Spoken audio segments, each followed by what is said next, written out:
মুজিব সরকার, মানে তাজউদ্দিনের সরকার, আওয়ামী লীগ সরকার।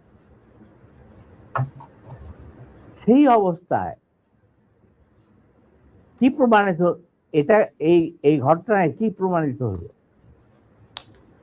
ইন্ডিয়া প্রমাণ করলো সারা বিশ্বে যে বাংলাদেশের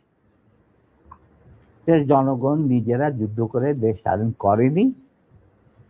বাংলাদেশ নামক একটি রাষ্ট্র প্রিমেচুরলি জন্ম দেওয়া হয়েছে as an outcome of Indo-Pakistan war, যেখানে ইন্ডিয়া জিতেছে।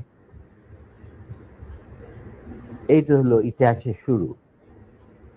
তারপর